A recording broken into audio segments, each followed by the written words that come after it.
program's participants and do not necessarily reflect those of station staff, management, and advertisers.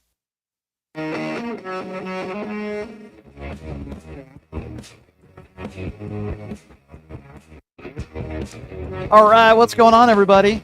Hello, PTL Nation. What's going on, everybody? Thanks for joining us on a beautiful Friday in the Valley. The most interactive show you'll find, not just on social media, but of course on the FMAM airwaves as well, KSHP. We're on the Occupy Democrats Network, my personal YouTube page, at PTL Radio Show. And of course, we're on Twitch, we're on YouTube. As I just mentioned, we're everywhere, and we appreciate you being a part of the show. James Carville just absolutely destroyed Sean Hannity live on his show on Fox News last night. We're going to play a little bit of that for you. Jesse Waters contradicting himself, the hypocrite that he is. We'll talk about that. Did you hear about this interaction? It happened like within the hour. Governor Mills of Maine getting into it with Donald Trump in public.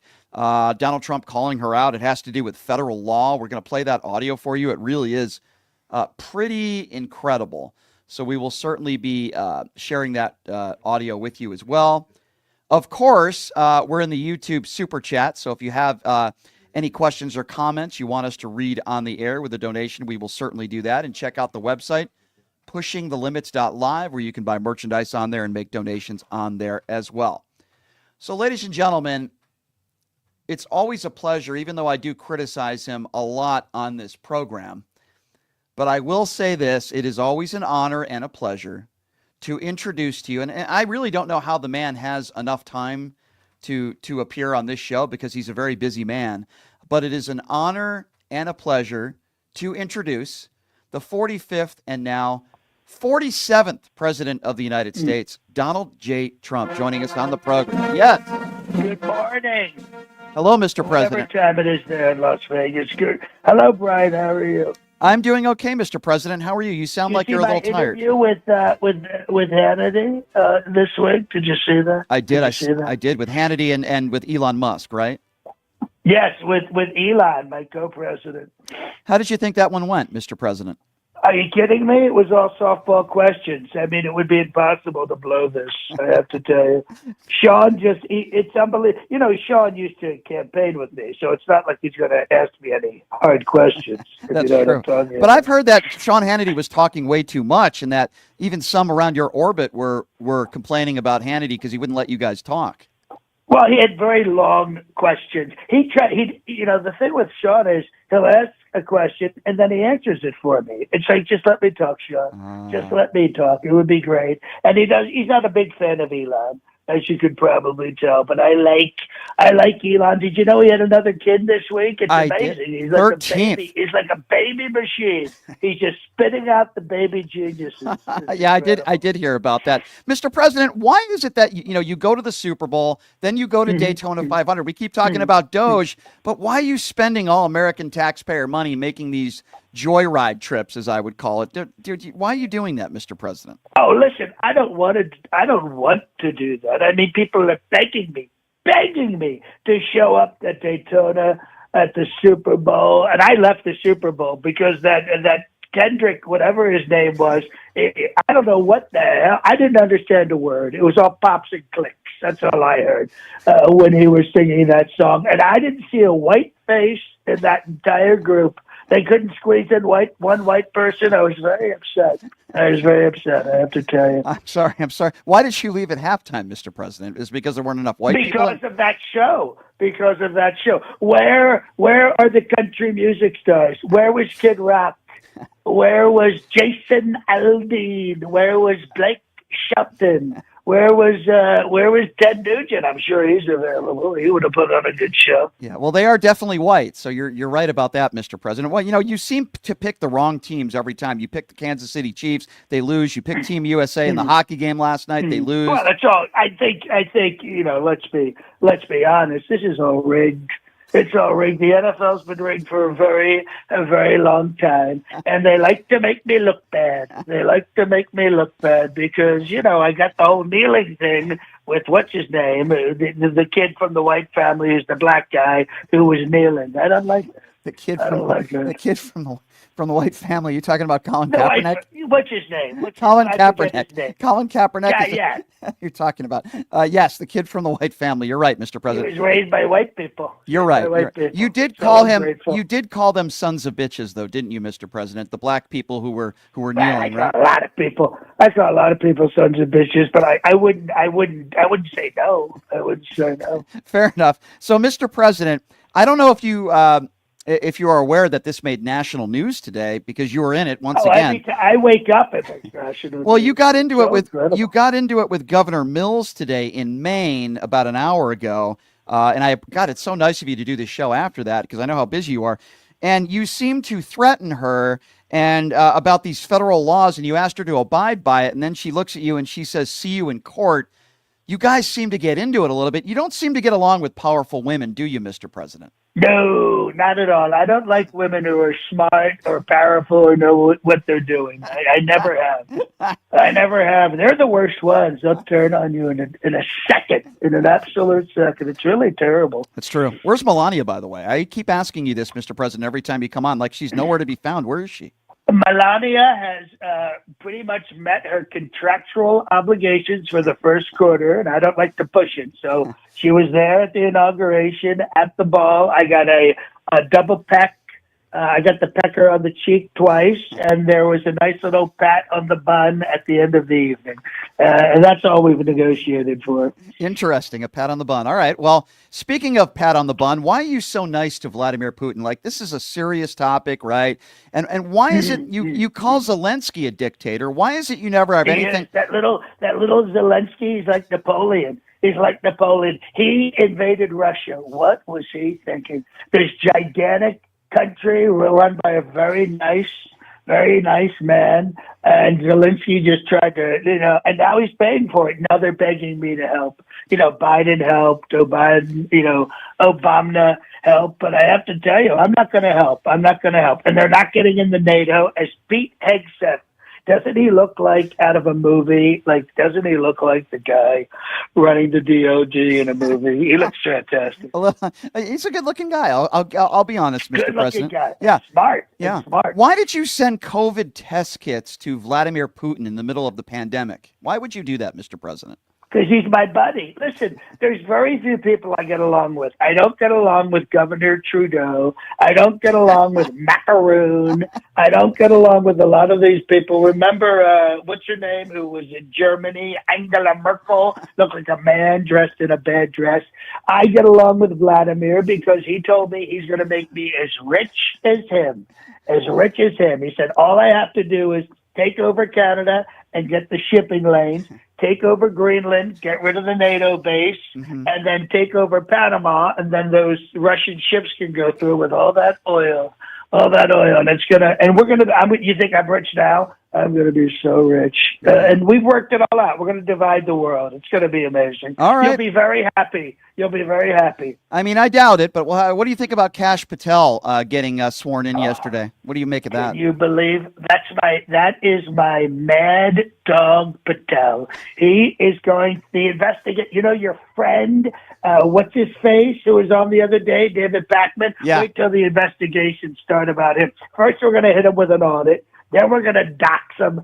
All these people, these podcasters, these low-level influencers, all of them will be exposed, and they're going to be sorry they've said one negative thing about me.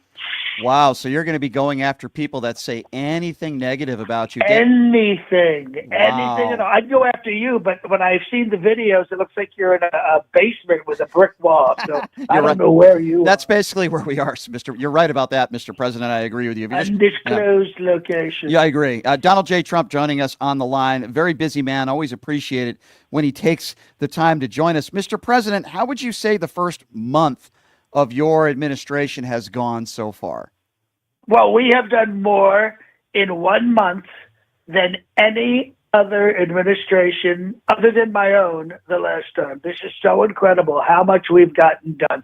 I've fired 500,000 people, so we got rid of USAID. That's like 14,000 people. And all this corrupt, they were sending condoms, $100 million worth of condoms to Hamas. and they were turning them into slingshots and killing people. It was so sad. But we've stopped the condom killing. We've stopped the condom I thought that, killing. Mr. President, I thought the condom thing was debunked. I've heard that it wasn't true. Are you saying that it is true? Oh, it's totally true. And they're still eating the cats. They're eating the dogs. They're eating the pets in Springfield. The Haitians are doing that. That's still happening. It is. Wow, I didn't know that. Well, Mr. President, I know how busy you are. So I obviously... Well, I'm kind of busy. I played 3 rounds of golf, Monday, Tuesday, and Wednesday. So it was, a good week. What did you shoot? How'd you play? Did you play well? Oh, I get 18 holes in one every round. It's really amazing. It's kind of boring at this point. It does cost the American taxpayer, though, a lot of money, Mr. President. You are aware of that, yeah. right? Oh, are you kidding me? Listen, you're paying me twice. You're paying me to be the president. You're paying for the sandwiches, the Secret Service seats. You're paying for the golf carts. You're paying for the clothes they bought in the Mar-a-Lago shop. You're paying for the locker rentals. You're paying for the tees, the naked lady tees. You're paying for the balls to be washed. And it's very expensive to wash all those balls of all those Secret Service guys. What about big balls? I was going to ask you about that. That's the lead guy. Listen, he's such a nice kid. He's such a nice kid. Listen, when you're 19, you say stuff like big balls. You know what I mean? And listen, the things I did when I was 19, believe me, I'm glad there was a social media. I'm glad there was a social Absolutely. media. Well, Mr. President, thank you so much for joining us. If you could put John DiDomenico, your friend, on the line, I'd really appreciate that. Thank you. Oh, my God. I can't breathe. You're killing me today. You're on fire, John. You're the best. When we started talking about the big balls, that's when I lost it. I really lost it. You are the best, John. Busy man these days, is it fair to say?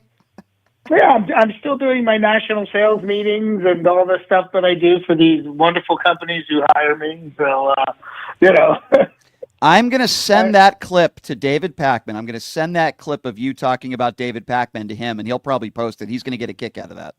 Well, the reason I said what I said was because he posted today about he has attorneys warning him about that. Right. So, and it's right in line with Trump said right before the election he is going to be going after online influencers. Oh, no, I think that's going to happen. I actually agree. 100%. Yeah. So it's not going to cost him a cent. Nope. You know what I mean? No, you're right. But you got to keep doing. You got to keep doing your thing. Don't be worried. You got to keep doing your thing. Don't be worried. Really, don't be worried. Don't be worried. Even though you are the best Donald Trump impersonator on the planet and the funniest, hopefully he'll have a little bit of levity and he'll leave you alone, John. I hope so. Right. Okay. I'm sure. Give out that personal media information. How people can follow you on YouTube, on TikTok, you're everywhere. Give out that information so people can follow you, John. You can find me everywhere at The Johnny D Show. You can go to my website, thejohnnydshow.com, or any of the platforms. That's what I'm flying under. That's the flag I fly under. John, you are the best, my friend. One of the most talented comedians I know, and I appreciate your time as always. Tell the president I said thank you as well. If I didn't, you got it. Thanks, John. Take care, pal. Yeah, all right, bye. That is the very talented, the very funny, and in my opinion, the best Trump impersonator, John DiDomenico, joining us from the Howard Stern Show. That guy is just so great. I love that guy. So if you haven't already learned, yes, the Senate has confirmed the whack job, Kash Patel, as the FBI chief. This is interesting. If we could play cut 7 first, the last cut, Chuck, if we can do that. So Governor Mills got into it from Maine. So she is the governor of Maine. And Donald Trump is speaking at an event. This literally happened like 45 minutes ago. So Trump is just speaking at an event. You've got a lot of politicians in the room, a lot of dignitaries in there. And it just so happens that Governor Mills is in the room. So Trump is basically threatening her. And he looks at her, and I'm going to play the audio, but he says, are you going to abide by our federal laws when it comes to, immigration and what they're doing with the immigration laws, transgenders, you name it. Have a listen to this because it's like I've never seen this before where a president of the United States publicly gets into a clash with a governor like this. Have a listen.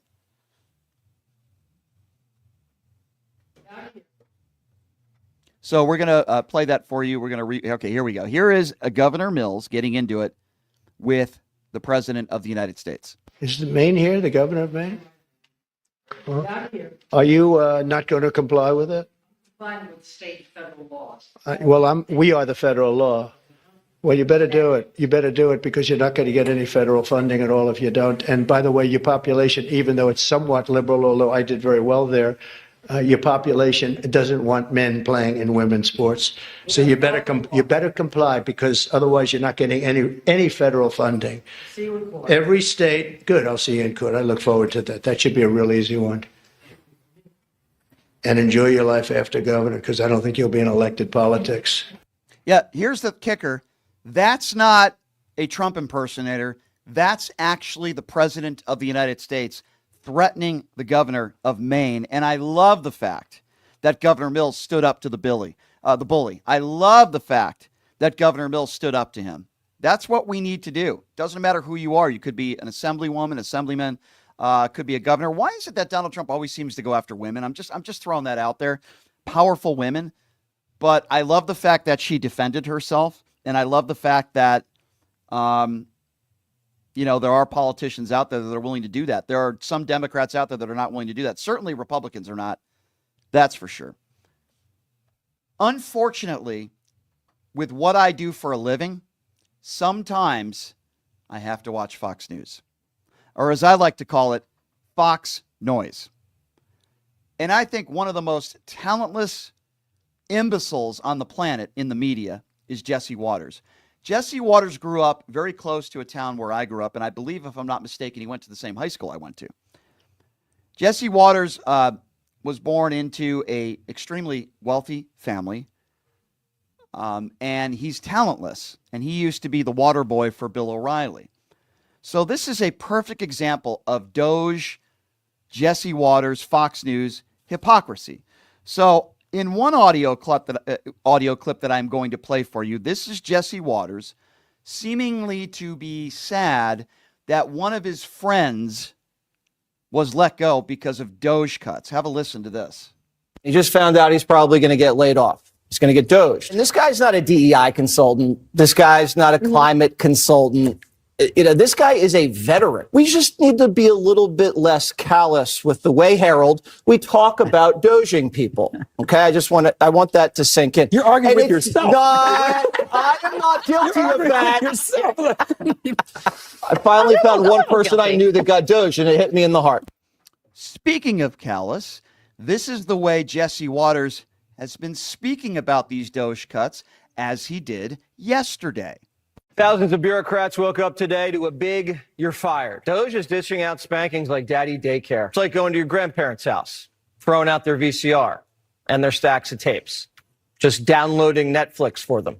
Here, Grandpa, you just hit this button here and press select. Even the holiday weekend couldn't slow Doge down. There was a huge exodus over at the National Archives. Persnickety librarians were getting doged silly. The Dewey Decimal System's next. Doge is a blessing from the heavens above. Okay, so maybe I'm the crazy one here, but doesn't that sound like somebody that's being a little bit callous? First, he's talking about a friend who was cut because of Doge, and now he's being callous. Ladies and gentlemen, the definition of hypocrisy. But I'll tell you what, Sean Hannity on Fox News got absolutely destroyed on his own show last night. We all know that James Carville is an extremely intelligent guy, and I consider him to be very, very honest. And Sean Hannity started the interview talking about U.S. aid and how much money that Doge was going to be saving because of all this U.S. aid spending that they were going to cut. Listen to James Carville absolutely tear that argument apart. I don't hear Democrats saying, you know what, we ought not be spending the American people's money this way. What say you? I see you got USAID up there. They That's spend correct. $41 billion. They spend $41 billion. The federal budget is $6 trillion. I did the math, Sean. It actually comes to something like 0.014%. So take the $41 billion, put it against the $6 trillion, and see what you've done when your president is responsible for more federal debt than any president in the history of the United States. So I'll spot you the $41 billion. Now I'll take we 5 I'll take it billion and give it back. 998 million or whatever you got. Okay, I did the math on USAID. You got it right up there. Okay, USAID $41 billion is out of one- 6 is- trillion. When you hear that Sean Hannity, Tucker Carlson type laugh, that's when Sean Hannity knows, oh, shoot, he got me. Or I could use another word, but I can't because it's against FCC regulations. Absolutely destroying. This isn't even 1% of what we're talking about and the debt that we're in. But Republicans seem to be obsessed over this $41 billion. And here's the point in the interview when, again, Sean Hannity talks to his base and he brings up trans athletes to Carville, and Carville absolutely shuts that down. I see a lot of Democrats, do support men their rights to play women's sports. And you're not addressing those key issues that are. It's the key issue that with the high school athletic association decides who's eligible to play what sport is the key issue. We're going to continue to help people with health care, with Medicaid and Medicare, or with the key issues that we're going to secure people's retirement security. The key issue is in this century. Under Democratic presidents, 50 million jobs have been created and 1 million jobs under Republicans. I think most Democrats that I know want to create jobs, create opportunity for people, and create opportunity for young people. I don't know of anybody that's sitting there worrying about who plays in the high school track meet. Exactly. I do agree with James Carville on this one. It's like when you talk about health care, whether we're talking about abortion or taxes, all the important issues that I think most level-headed Americans care about, they're not thinking about trans athletes. It's probably the last thing on their mind. And when you look at just about any poll across the country, it's not a top 5 issue. It's not a top 10 issue. It's not even a top 20 issue. But yet Sean Hannity brings that up to James Carville because he's lost on the economy and everything else. And once again, here's James Carville absolutely dismantling the Republican Party and what they are against and what the Democrats are for. Live on Sean Hannity's show last night. Listen to this. So let's just say I missed a couple. I think the Republican Party is against the minimum wage. I think the Republican Party stands for more tax cuts for people making over $400,000 a year. I think the Republican Party wants to get rid of a woman's right to choose. I think the Republican Party wants to destroy Medicaid. I think the Republican Party would like to get rid of Medicare if they possibly can. I think the Republican Party supports Vladimir Putin. I think the Republican Party is weak when it comes to communist China. So there are a lot of issues of which I have profound and deep disagreements with the Republican Party on. I must tell you that in all honesty. Yeah, and I completely agree. And Carville, again, is right on the money. And it is interesting, isn't it? Because MAGA Republicans, as Carville eloquently points out, has put us more in debt than any other president in my lifetime in 4 years. And if we're going to talk about the deficit and we're going to talk about fiscal responsibility, then we should be pointing the finger at Donald Trump. But yet when things aren't going well and the money keeps, leaving our pockets, they want to blame Joe Biden. They want to blame Democrats. And the history of this party is very, very simple. And now I'm talking about the Republican Party. See, Bill Clinton gets in office and he leaves office with a surplus, picking up the mess of the prior administration. And when Bill Clinton leaves office, he hands it over to George W. Bush, who absolutely put our economy in the tank. And then Barack Obama takes office. And for the next 8 years, he's working hard to clean up the mess left by George W. Bush and an ill-advised war. And he was able to do so. And he left Donald Trump a really good, stable economy when it comes to all the metrics that we are talking about, whether it be unemployment, whether it be inflation. Obama left Trump a good economy. And what did Donald Trump do? He threw it down the toilet. Now, a lot of people on the far right will say, well, come on, that was because of COVID. If you look at where the economy was at even before COVID and the unemployment numbers, it will tell you that it wasn't headed in the right direction. And the economy went down the tubes and down the tank. And then what did Joe Biden do? What seems to be every Democrat that takes office after a Republican, cleaning up the mess. And you look at the economy that we had under Joe Biden, and when he left office, some of the lowest unemployment numbers we've had in quite some time. The NASDAQ was through the roof. Records in manufacturing jobs. Black unemployment, I think, was at around 5.1%. So by most metrics, the economy was doing great, and Joe Biden had to pick up the pieces again. And here, once again, you have MAGA Republicans that are complaining about the left Oh, look at what they did. Look at the spending where James Carville once again eloquently destroys Sean Hannity on Fox News Live, talking about the deficit and how it accumulated heavily under Donald Trump. Tens Enough and to give hundreds of every billions. American all right, you went for 10 minutes. All right, Okay. go ahead. If he can find the money, great, give everybody $1,000. But I'll tell you this: more deficit has accumulated under Donald Trump than the other president in American history. But I'm glad that you're on the fiscal responsibility bandwagon.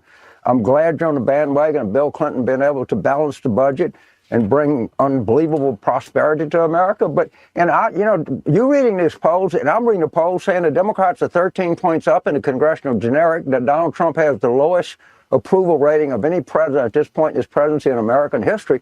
So your viewers are getting one view, and I'm reading another view. So one of us is right and one of us is wrong.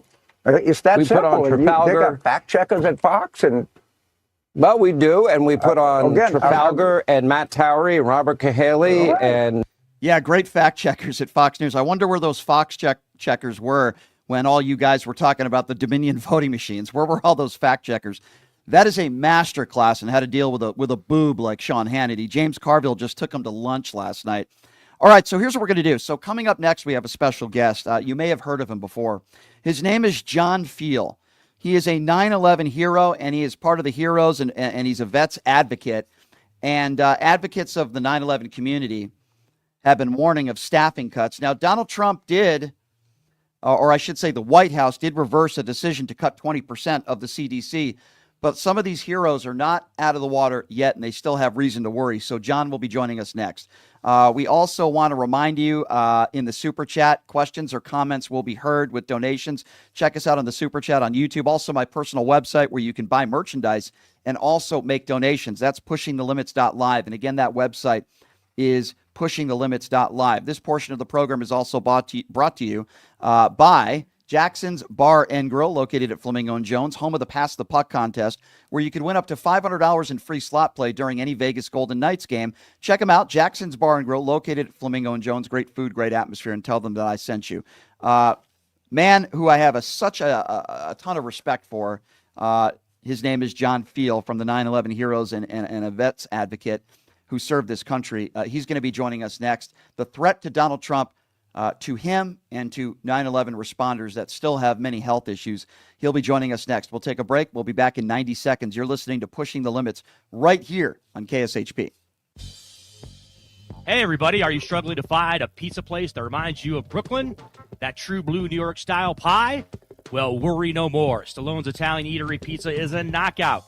We're located at 467 East Silverado Ranch Boulevard, just off of Premium Road, half a mile east of South Point Casino, just minutes from the Las Vegas Strip. Come by and grab a slice of pie. Plus, check out our Brooklyn-inspired Italian cuisine. Our sandwiches are super. Hero, that is. Because why be a sub when you can be a hero? Stallone's Italian Eatery is here to serve you phenomenal food, Vegas. Forget about it. Who would have thought there'd be so many kids playing ice hockey in the desert? Jake Helps Hockey Foundation and the Las Vegas Ice Warriors, founded by Gina Yusufzai 8 years ago, made it possible for families who can't afford the equipment and fees. Donate today at www.hockeyforkids.org and help us continue making a difference. Join us in supporting Jake Helps Hockey Foundation and the Las Vegas Ice Warriors, where every kid gets a shot at the starting line. Just a reminder, our website is www.hockeyforkids.org. Have you ever dreamed of having your own radio show or a podcast, but just didn't think it was possible? Well, dreams can come true. Radio U. Radio U is a 5-day course that'll teach you how to acquire your dream show. We'll teach you how to host, how to write commercial, how to interview, how to market, how to write a contract, and most importantly, how to monetize your dream radio show. You'll learn from some of the best in the business with over 75 years in broadcast experience. You'll learn from people like me. And the best part? Every single student will be live on the radio as part of the class. Plus, one student from each class will get their very own radio show. You'll be live on the air right here in Las Vegas. Radio U. The 5-day course is being offered at $699. For more information, give Radio U a call. 702-763-5024. That's 702-763-5024. Or check them out at radioyou101.com.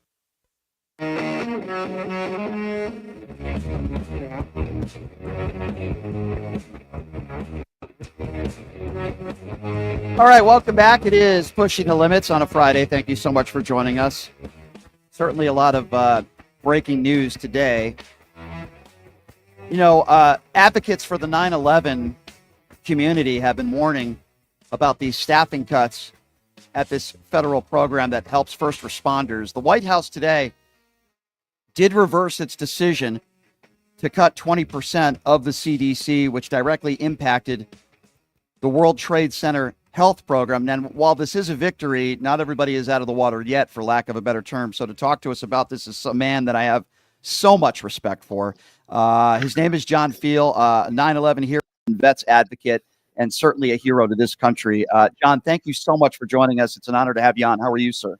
Thank you for having me, and it's a pleasure to be here. So thank you, John. Thank you, John. So first of all, your reaction to this. Obviously, it's good news. What was your first reaction when you heard this reversal? Well, so let's start from the beginning. Last week, we heard it would be a 10% cut to the CDC, which directly affects the World Trade Center health program in the enrollment process and in the certification of illnesses. Then we found out it was 20%, which is devastating. People will get sicker and people will die. Then as of last night, we heard that the grants to the FDNY were restored, and they're working on reversing the decision on the 20% cuts. While they verbally said this, there's nothing in writing and they haven't done anything. I don't know the process of rehiring somebody in the federal government after letting them go, but I can tell you that we're going to still keep the pressure on them. We're going to continue to do what we do. We know they're not happy with the interviews that were done over the last several days by myself and others.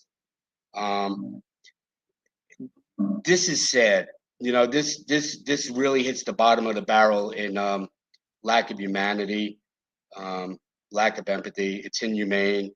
And I find it utterly outrageous and repulsive that people that have been suffering for the last 24 years with deadly illnesses, from pulmonary fibrosis to COPD to cancers, these men and women, uniform and non-uniform, they deserve better.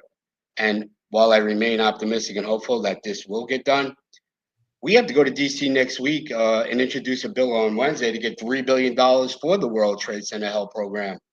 So, you know, we can do this before that. We come in peace, or we can get into a street fight and continue to do interviews. Yeah. You know, Congressman Garabino and the New York Republican delegation and New Jersey Republican delegation, they put out a letter to the White House, and the White House, they weren't too happy with it because they finally faced opposition within their own party.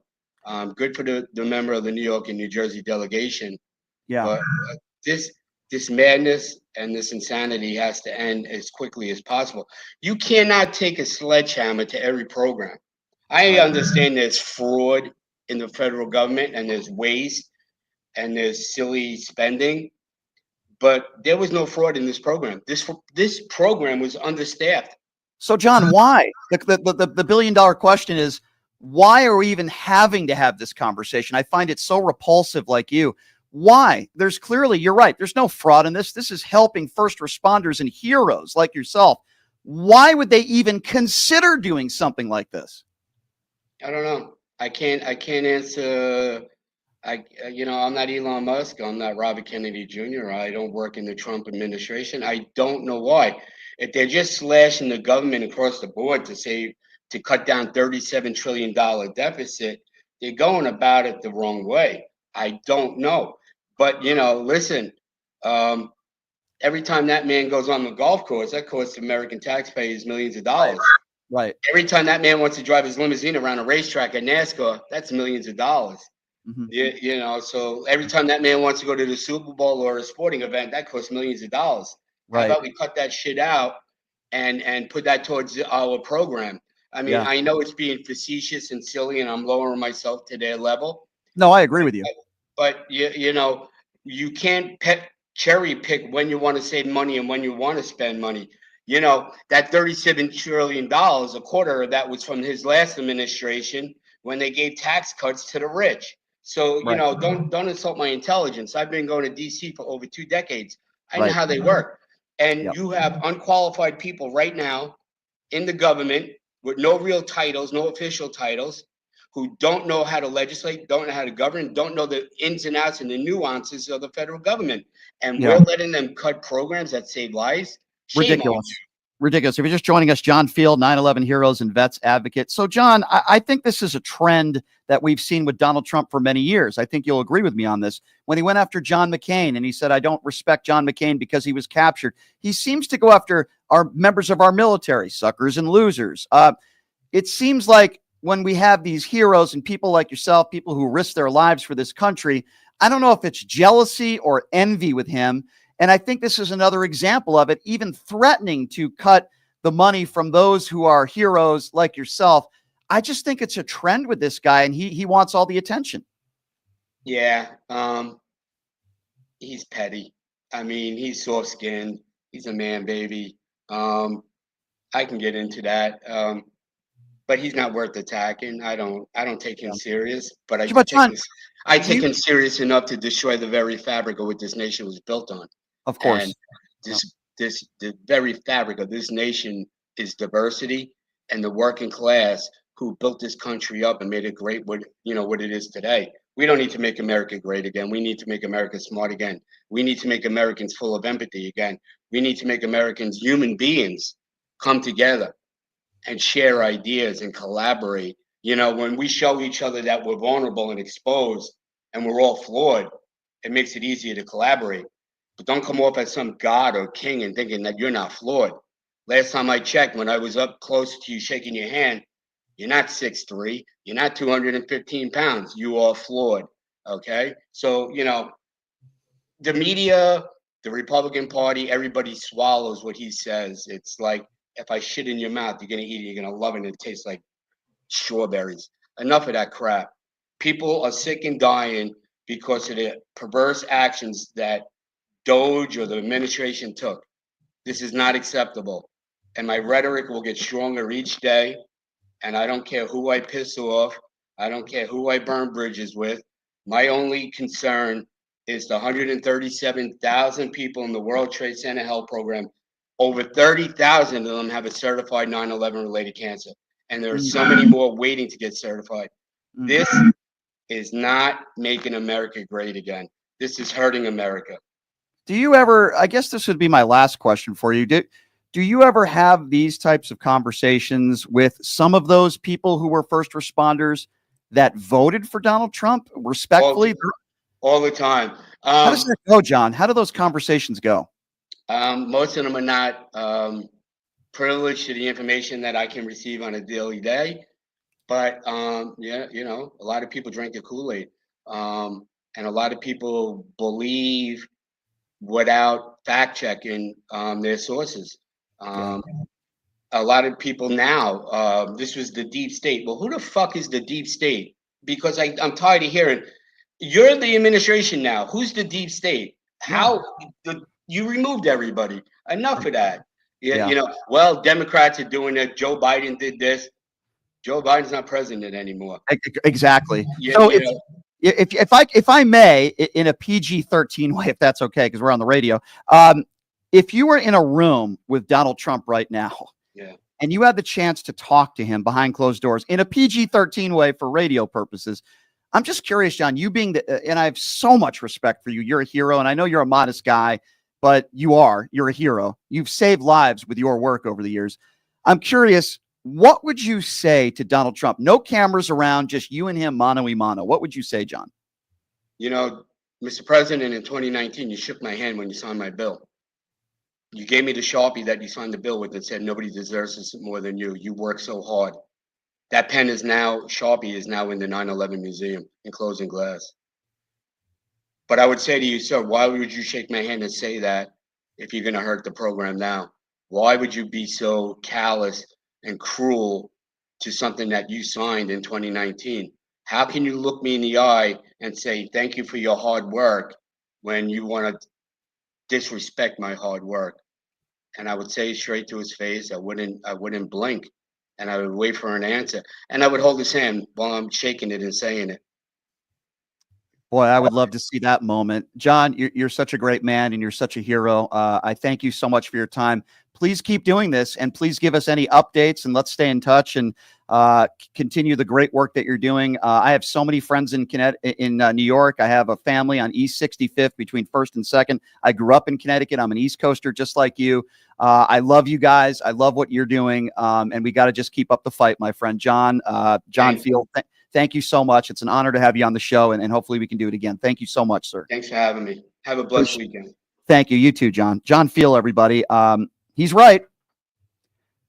Donald Trump signed that, and then he gave the Sharpie to John. We all remember that. That's in the 9/11 museum now. And John is a hero. He really is. It is despicable, and it is disgusting that we even have to have this conversation. What are we doing?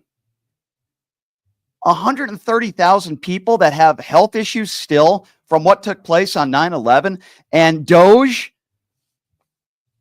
they're literally one bill away, one signature away from taking the proper health care that these people need and a 20% cut of the CDC, which would directly impact the World Trade Center health program. Why are we even having this conversation?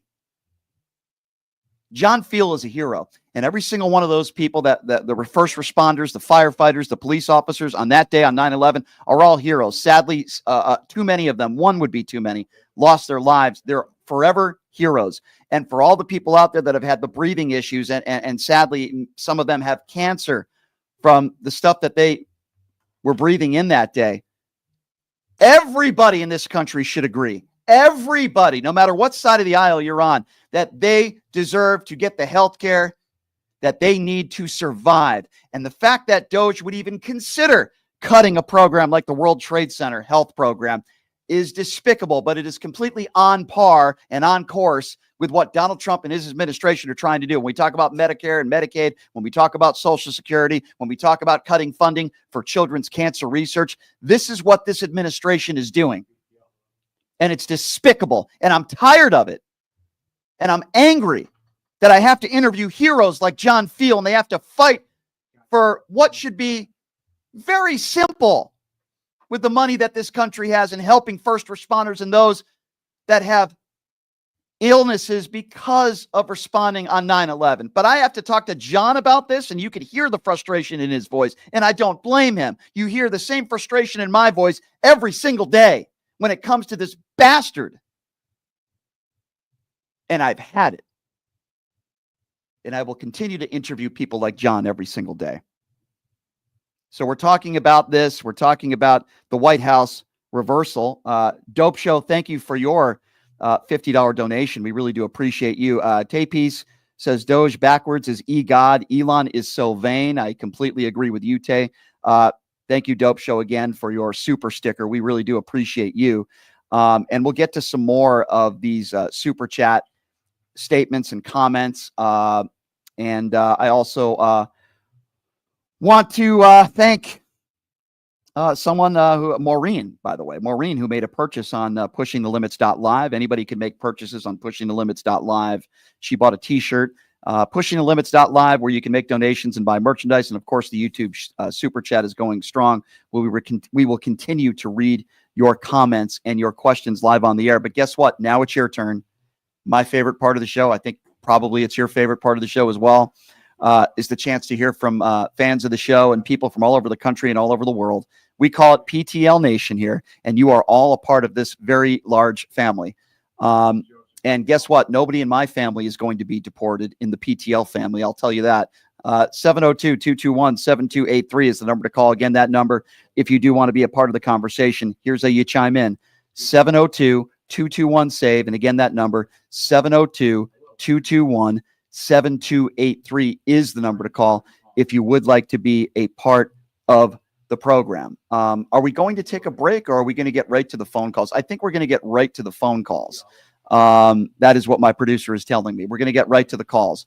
All right, so who do we have first up here on PTL, leading us off, by the way, on a Friday on PTL, and we appreciate all you guys joining us, listening in all different ways on YouTube, on the Occupy Democrats Network, on pushingthelimits.live. All right, let's start off with Joey, who's calling in. Tony, who's calling in from Minnesota. Hi, Tony. What's going on? Hey, Brian. How you doing today? Good. What's on your mind? Say, I called a couple weeks ago, and I was talking to you about Trump and all this stuff. But did you hear about the mayor of Chisholm, Minnesota, what he posted? I did not. Okay, so the mayor of Chisholm, Minnesota is my mayor, the mayor in the city that I live in. He called Donald Trump an effing moron because of what he said about President Zelensky being a dictator. Oh, good. I'm happy to hear that. So I He's right. emailed you the link. Okay, yeah, he is. I'll check it out. I'll check it out. And then I just wanted to say one thing, and I'll let you get back to your show. Sure. You're a hero. You're my hero, Brian. Oh, thank you. You're making me want to do what you do. Well, that's really nice of you to say. That's nice of you. I wouldn't consider myself a hero. I would consider myself an American who's very fortunate to do what I love to do, which is doing a radio show every day. However, I try to be as honest as possible with all of you. I always give you my opinions, whether people agree or not. But what's important to me, maybe even more important, is I always give people like you a voice on this show. You're always going to have a platform to call in and speak your mind, because we all need to get through. We're a big family here, PTL Nation, and we all need to get through the next 4 years together. And I appreciate you, Brian. Thank you. And I'm just saying, I have a couple heroes in my life, and now you're the third one that I have. I could say, literally say that you are somebody that I can look up to, and I'm older than you. Well, I appreciate that. Sir, I never take people like you for granted, and I so appreciate you, and thank you so much for calling, and please call back. And your words mean a lot to me. They really do. I'm very humbled by that, and I appreciate you. Thank you so much. 702-221-7283. Elizabeth is calling out of Michigan. Hey, Elizabeth, thanks for calling in. What's on your mind? Hi, I'm concerned about these teenagers in charge of Doge and in everything that is going on there. These guys have nicknames like Big Balls. They are from 19 to 24. Their brains are not yet developed. They have gone through zero vetting, no background checks, nothing. I don't understand why we aren't taking them one by one, picking them off, and discussing their backgrounds and what they do and what they're doing. Well, because I don't think Elon Musk or Donald Trump care. Here's what Elon Musk and particularly Donald Trump only care about: loyalty. They don't care if they're bigots. They don't care if they're racist. They don't care what they say about other people, so long as they're not attacking their friends or people that support them. I don't think they care. And that's what makes this situation very dangerous and very troubling, right? I don't have anything here to say. I don't have anything here to say to really make anybody feel better, except that we need to get through this together the next 4 years. Let's try to get through it. I think the immense damage that Donald Trump has already caused this country, quite frankly, will take decades and decades to repair. But I would have said that even if he wasn't getting back into office, so that's where we're at right now.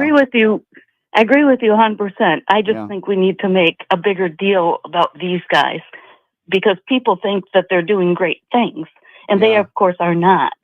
And the older generation, I'm one of them, but luckily relatively smart, they have no clue. Yeah, no, I'm with you. I'm with you 150%. And thank you so much for the call. Also, thank you to Ida, whom, am I pronouncing her name right? I hope I am. I apologize if I'm not. Made a very generous donation. And she said, "Great job. You're doing an excellent job. And I can really see your enthusiasm in a sexy way. Keep it up." Well, I appreciate that. Thank you. Hopefully more sexy than Donald Trump. But we'll ask Stormy Daniels about that. Thank you for your generosity, Ida. So nice of you. And I really appreciate you. Appreciate all of you. 702-221-7283 is the number to call. Why don't we go to Matt, who's calling from Minnesota? Home of Tim Waltz. What's up, Matt? Hey, Brian. I want to bring up a name that's near and dear to both of us, I'm sure. Kristi Noem. Oh, boy. Can I ask you, do you see these photo ops that she's doing looking ridiculous? That's what I was going to mention. She's a clown. She shows up in these outfits with her hair extensions and her makeup. And this is not a serious person, right? This is not a serious lawmaker. And I feel like, Yeah, I agree. I'm the horse with the cowboy hat. What is up with that? Like, why is she doing that? And by the way, there are Republicans out there that don't like her very much. We're not just talking about Democrats that don't like her. There's a lot of Republicans that are embarrassed by her as well. Am I wrong? Because I see a lot of Republicans out there that are calling her out as well. Well, she's a ditz, and she's no enemy to collagen. Yeah, no, you're right about that. Just Listen, like Carolyn Levitt she's Sarah Palin 2.0. That's what I would call her. I think she's a mix of Sarah Palin, Marjorie Taylor Greene, and Nancy Mace combined. If all three of them had a love child together, which I don't think is possible, but if they did, that is exactly who she is. And she's not a serious person. She's not a lawmaker. She's a noisemaker. And that's if you're like an undocumented immigrant trying to cross the border illegally, you see Kristi Noem there with her makeup, I'm sure you'd be very scared. 702-221. Now, if I saw Marjorie Taylor Greene, I'd be very scared. I'll be honest with you there. All right, let's go to Dan. He's calling from New York. What's up, Dan? What's up, Brian? It's Dan. We spoke on TikTok Live last night. Great to listen in today. Thank you. I just want to thank you again as someone that lost my uncle on September 11th and have my father that's very much in the program because he was down at Ground Zero, working. I just want to thank you so much for bringing awareness to something that, listening to John, when he said we were celebrating, like we shouldn't even have to be celebrating something that should be happening for us anyway. I mean, and what I would love to hear from people that support Donald Trump is, where did the idea of supporting law and order and backing the blue, where has that been left? Where did that go? I don't think they ever had it. I think it's only if it supports their narrative, right? When if you see police officers getting attacked, say, in a Black Lives Matter protest, which is awful, by the way, we all agree. I don't condone violence. That's just as terrible. But MAGA Republicans will be the first one to defend the cops when it comes to a Black Lives Matter protest. But if it comes to a January 6th insurrection, when a bunch of white supremacist, imbeciles and violent criminals beat cops, they're totally okay with pardons. Can you imagine if Joe Biden pardoned anybody who attacked a police officer during a Black Lives Matter protest? Republicans would never stop talking about it, but he didn't do that. There'd be a civil war. Right, exactly. I agree. Right now. I agree with you. But, let me ask you a question. And by the way, your uncle died, a hero. I'm so sorry to hear about that. Let me ask you a question. Why do you think Donald Trump and Elon Musk and the Stephen Millers of the world want to cut programs like the World Trade Center health program? Like, there has to be a reason. Like, why do you think they want to do that? Because they want to control, and at the end of the day, the Stephen Miller, Donald Trump, and Elon Musk would never run into a burning building to save anyone. So what they want to do is the heroes of the country, they want to make sure they're not around anymore. So as they're getting closer and closer to a full fascist regime takeover, they're not going to have anyone to stand in their way. They don't want anyone with any guts or brawn to stand up against them. But I have, I have something else for them. Anyone that lives in the great state of New York shouldn't stand by this. And for any Trump supporter that wants to put hashtag never forget on their social media on 9/11, well, you know what? You know where to stick it. Yeah. Let me ask you one more question, Dan, if I may. And again, I'm sorry for the loss of your uncle. It's terrible. What do you think your uncle would say about the political times we're living in today? I mean, your uncle lost his life because of a horrible terrorist attack, and there are people in this world that can't stand America and what we stand for, which I thought was freedom. What do you think your uncle would say about this administration today? What do you think? He would say it would be despicable. And I think, the sentiment of my uncle is the same sentiment as me. I thought one of the best days in America, as crazy as it sounds, even though my uncle was missing for about a week until they found, pieces of him. The best day in America was September 12th, 2001. Yeah. Because for that one day we were all together and we were united against evil. And I don't know what has happened for us to lose that. And if my uncle was here right now, much like how I think a lot of these responders, a lot of these first responders that gave up their life on September 11th and then thereafter, they're rolling in their graves. Our founding fathers are rolling in their graves, watching what's happening to the country. It's truly a shame, and I just implore people, whether they're a supporter of Trump or not, just educate yourself, please. People, just do some research. Just look into what these people are doing to us. Dan, very well said, my friend. I'm so glad you called, and I appreciate you, buddy. You have a great rest of your day and have a good weekend. And yeah, definitely thinking about your uncle and thinking about all the people that lost their lives on 9/11 and thinking about all the first responders and the fact that the White House today reversed a decision to cut 20% of the World Trade Center health program. Ida, thank you again for your very generous donation. We do appreciate you. Thank you so much. In the super chat, we're getting a number of donations, and we appreciate your support. Thank you so much. 702-221-7283. Let's go to Shelly. Shelly is calling from West Virginia. What's up, Shelly? Hey, Brian. I think it's despicable what Donald Trump is doing to the 9/11 responders. He should never do that. But he doesn't care about anybody but himself. Yeah. That's it. Yeah. Himself. Yeah. And one more thing, and this is off of the subject, but we may be seeing very small cracks in the Republican Party against Donald Trump now. Yeah. Because did you see Tom Tillis on the Senate floor? I did. That yes. Was freaking awesome. I did, yep. I saw that. I called his office and told him thank you. Listen, Shelley, there are some people in this country, right or left, that are willing to stand up. And I give Governor Mills credit out of Maine. Absolutely. Because she was in a very, very difficult situation. Here she's sitting there. He's still the president of the United States. You're still a governor. He's making a speech. And you have the president of the United States who's literally attacking you in front of your colleagues and your friends.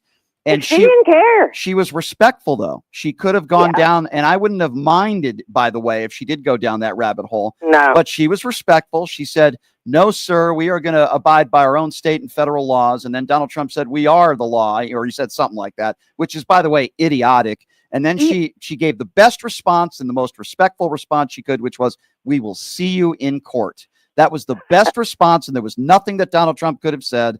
And he looked like the complete imbecile that he is today. Yeah. And I just say kudos to Governor Brian, Mills. one more thing, honey, before I get off here, Yeah, because go I know ahead. you got a lot of calls. Yep. Do you think that they're bringing up transgender as a shiny object to bring? Sure. To make us look this way so they can do what they want over here? Sure. I believe, and that's a really good question you asked, Thank Shelley. you. I believe, Bye. thank you, Shelley. I believe that when they talk about banning books, when they talk about drag queens and drag queen reading, and even transgenders, it takes away, and it's intentional. Now, some of these people are bigots, right? But it takes away from the real issues like healthcare.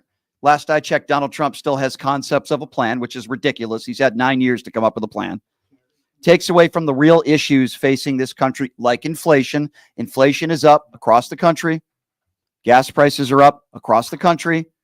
They're still blaming Joe Biden. They'll blame him a year from now. They'll blame him 2 years from now. When Donald Trump leaves office, and if gas is $6 a gallon, he'll still be blaming Joe Biden.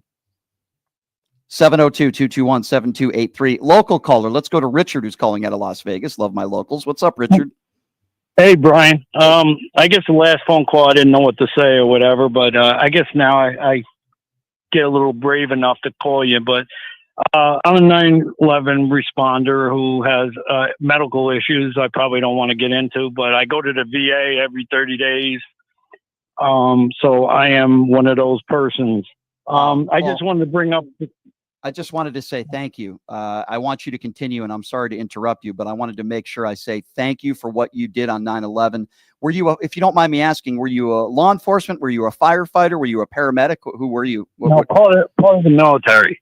Oh, wow. And you were there, if you don't mind me asking, sir, how many hours after it took place? I would a couple of days. So you were, gosh. Wow. Yeah. We had to I guess collect our equipment and stuff. So it took us time to ramp up. What was, if you don't mind me asking, I can't imagine how horrific that must have been for you, but if you had to put it into words, like what was that like for you? Just the moment you got there, like what did you see? What did you hear? Like, what was that like for you? Well, it's going to be hard. I may cut off, but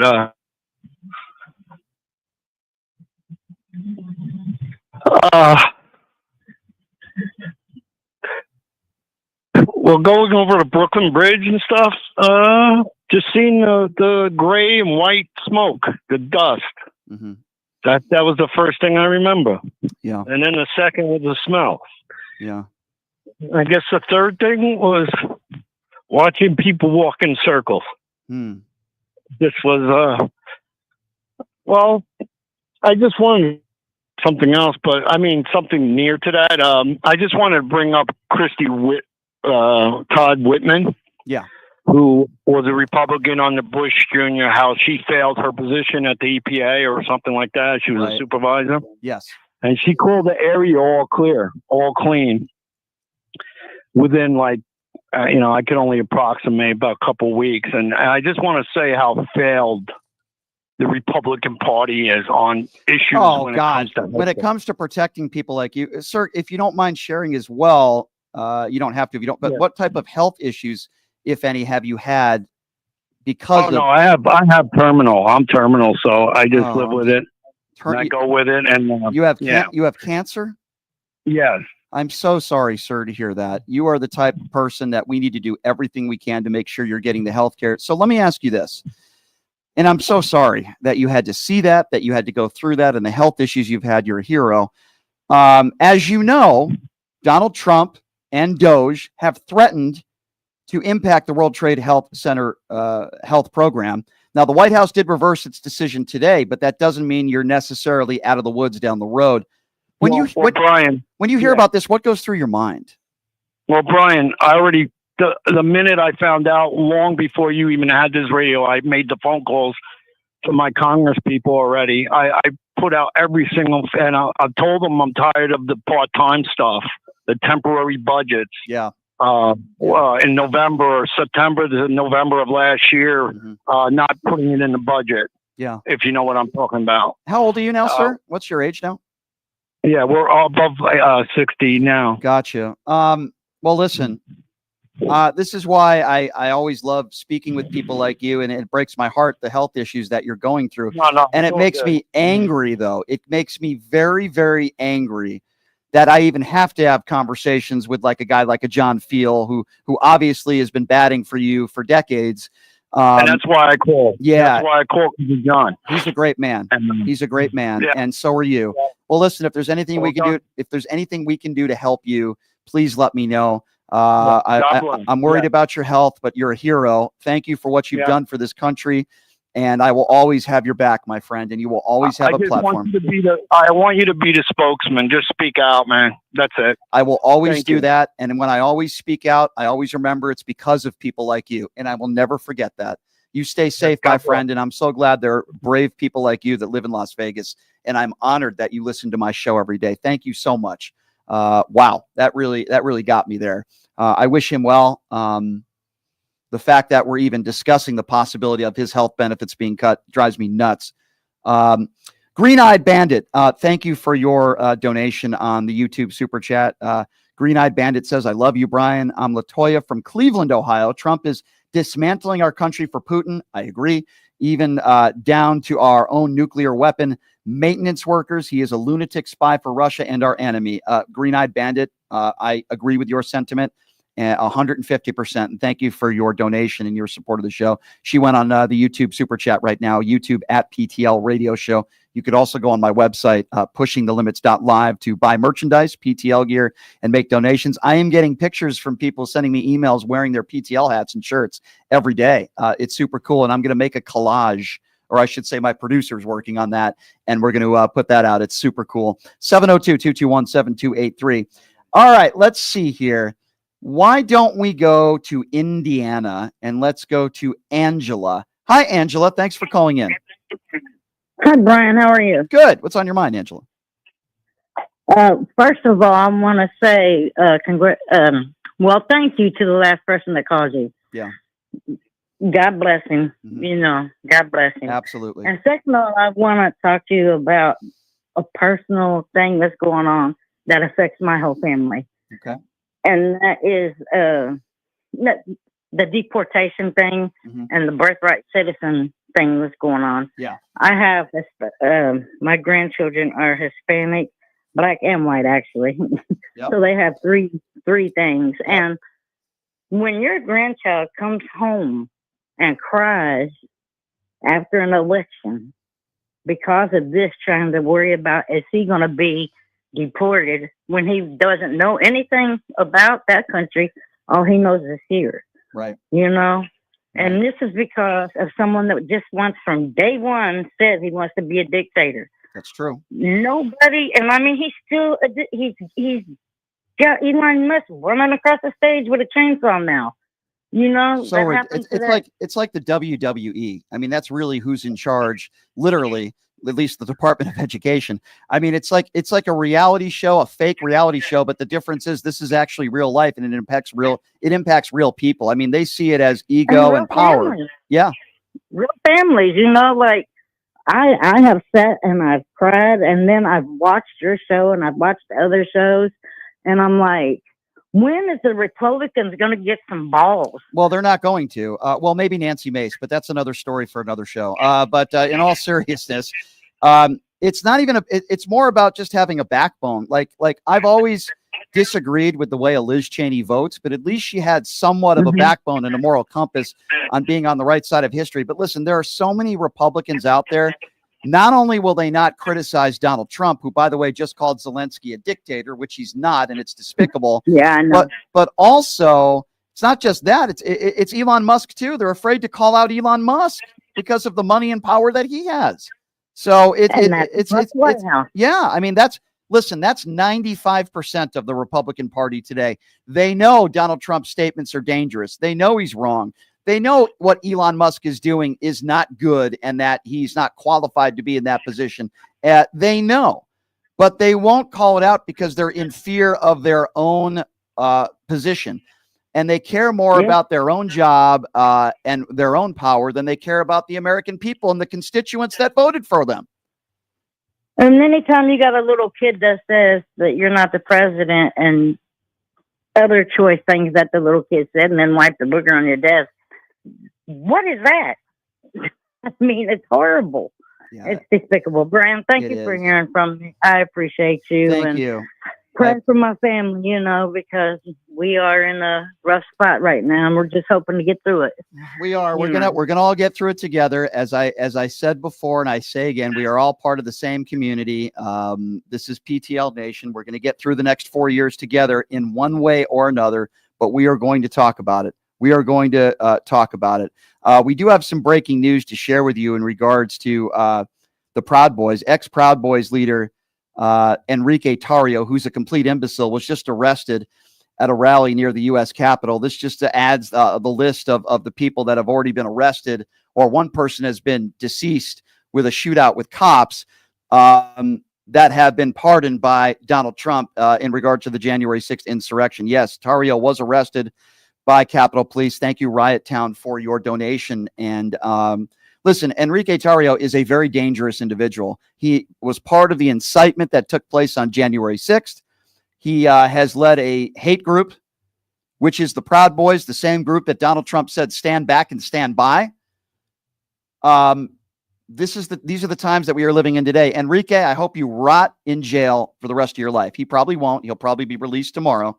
But I hope he rots in jail. 702-221-7283, the number to call. Let's go to Joseph, who's calling out of California. Hey, Joe, what's going on? How you doing? Semper Fi. Hello, Friday, to all your callers, listeners, people typing in the chat. Like to say hi. Just get off on a good note before going off on anything else, because we all know there's not much good in the news. I'm calling in because we have a lot of gripes. We all have a lot of gripes right now, but we need to come up with some answers, like Democrats, and, you need to start figuring out how to play dirty pool, things like that. You're not playing the same game anymore, guys. stop trying to play it. It's Joe, you're embarrassing everyone. Joe, you know I say this every day, and you know how much I respect Michelle Obama. It might have worked back then when they go low, we go high. It doesn't work now. It doesn't work now. When they go low, we need to start swinging that left leg and aim for teeth. Well, you can't let them get away with it. They have to come back up, look at you in the face while holding their mouth, and then be like, "You kicked me," and yes, I kicked you. Well, you see, I'll tell you, I'll give you an deal with example. bullies. I'll give you an example of what you're talking about when I'm talking about. I like what Governor Mills did today. Could she have gone further? Yes, but she stood up to the bully today. He decided to. And that was appropriate for her position and what she could do in that specific moment. That was the appropriate response. I want to see that from all Democrats. Behind closed scenes, hold on, Brian, please. Behind closed scenes, though, what she should be doing now is figuring out every single messed up way she could screw with Donald Trump, make him have to show up at different places and testify or whatever, the things he just said out and openly for these different, like just every nitpicky, daggone thing they can do. Just absolutely run his donk through the dirt. Stop being nice. Stop being nice. Don't even let him know that these things are coming. Be like, oh yeah, we're going to have a nice little lawsuit. And then he turns around, there's like 50 of them. Yeah. Well, and they're all in like 10 days. Let me say this. Be a jerk. I agree. So and I agree with everything you said.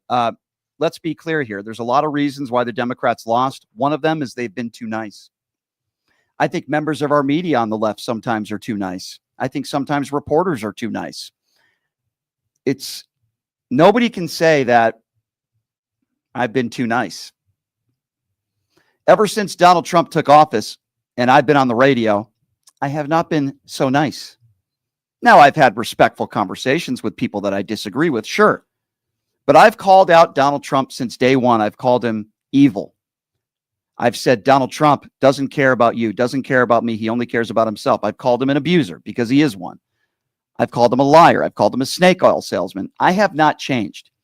And I highly recommend that you don't either. I know many of you have done the same, and I appreciate all of you, but some of you have not. Some of you are complicit, especially those who voted for Donald Trump. You got us into this mess. Now it's time for you to get us out of it.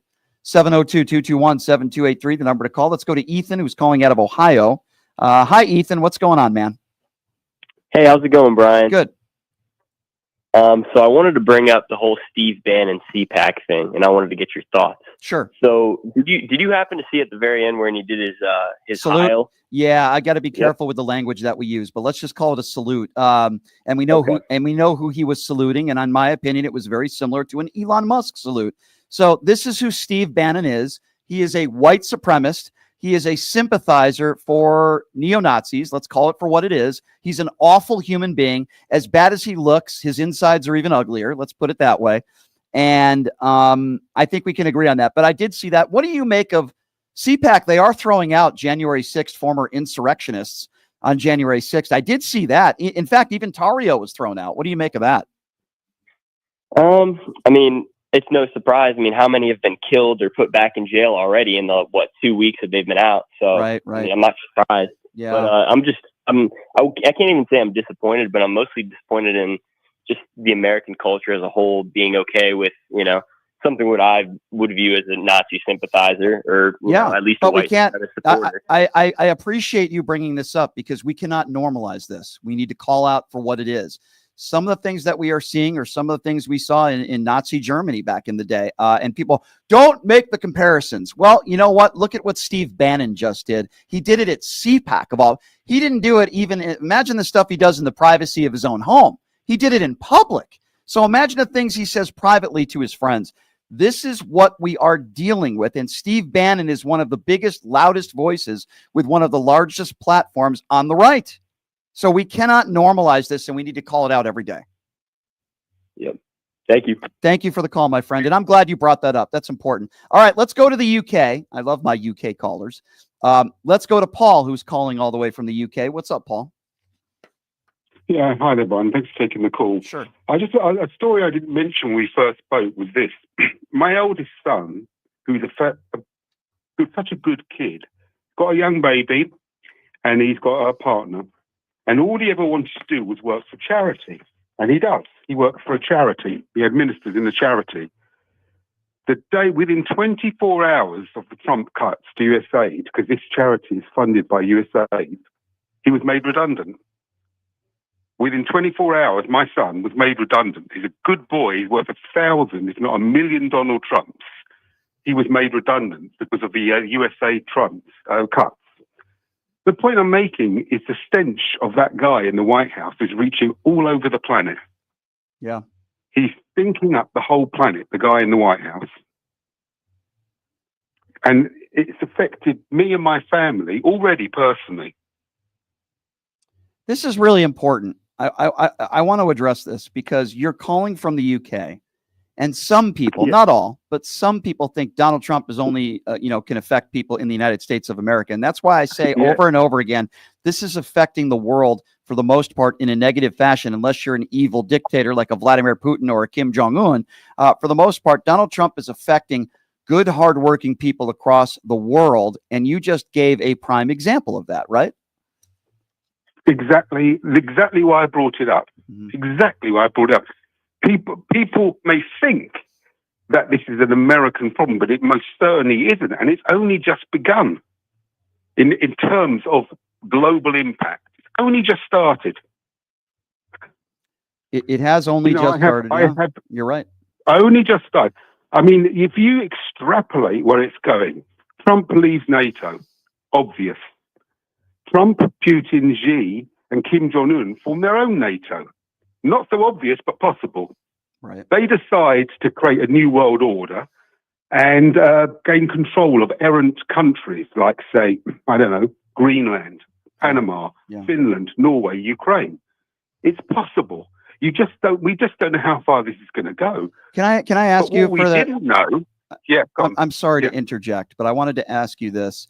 For the naysayers out there, and I shouldn't even call them naysayers, but for the MAGA morons out there that would say to somebody like you, sir, living in the UK, mind your own business. Don't worry about American politics. What would you say? Yeah, I'm sure you do with these imbeciles. What do you say to them? I've been getting for years. I always say the same thing. Anybody who thinks that the most powerful, richest country in the world doesn't impact the entire planet is a MAGA moron, properly. Definitely a moron. Of course you impact the whole world. Of course you do.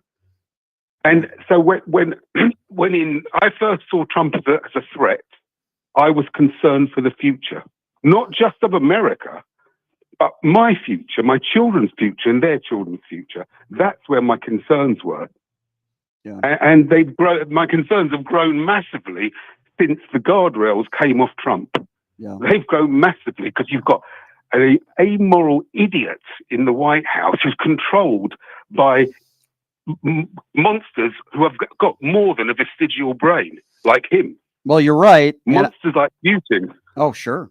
I agree with you. Well, listen, the good news is that there's a lot of Americans that are on your side. Clearly, we got your back, my friend. And we're on the same page. We got to keep up the great fight. And I appreciate you calling all the way from the UK. I think it's a little late at night out there. But we appreciate you calling in, my friend. Good to hear from you. Thank you so much. All right. Let's see. Who are we going to go to next here? Let's go to Frankie, who's calling from North Carolina. Hey, Frankie. Thanks for calling in. What's on your mind? Well, first of all, thank you for having me. I really enjoy your show. Thank you. Well, I do have a few things I kind of wonder about.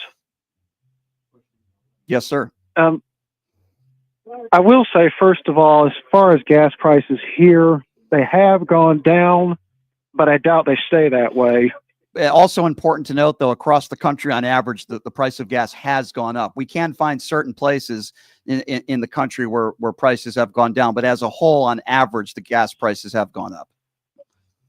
Oh, absolutely. Yep. I guess next, the whole egg pricing thing, it's still definitely outrageous, especially the organic ones. Mm-hmm. Sure. But I do wonder this: what's going to happen come Easter with the egg prices like they are? I don't know. Maybe the evangelical right can just pray, and then maybe they'll fall from the sky. I don't know. I mean, some of these people are so wacky. That's the way they probably think, sir. But here's the interesting part of it, right? You talk to MAGA Republicans, the price of eggs. Oh, well, that's the bird flu. Okay, reasonable explanation.